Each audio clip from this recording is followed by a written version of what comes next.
Hey guys, it's Sam here with WTI. I have to tell you about this awesome little climbing triangle that I got for my little one. There are a few reasons why I like this. The typical triangles are pretty steep. This one's a little smaller, which is nice because I'm not as worried about my little one going crazy because he's a little bit of a daredevil.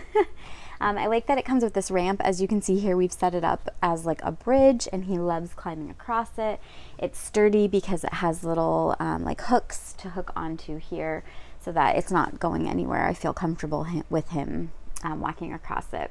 I also like that it's easily foldable. You can fold it up and store it away. And it's great because he can use it as a climbing thing, as a slide, as a bridge, like we have it. There's so many different options with this, and it's nice just to watch him be creative with it. So I think it's definitely a nice thing to have if you have a toddler, and I definitely recommend it, and that is my point of view.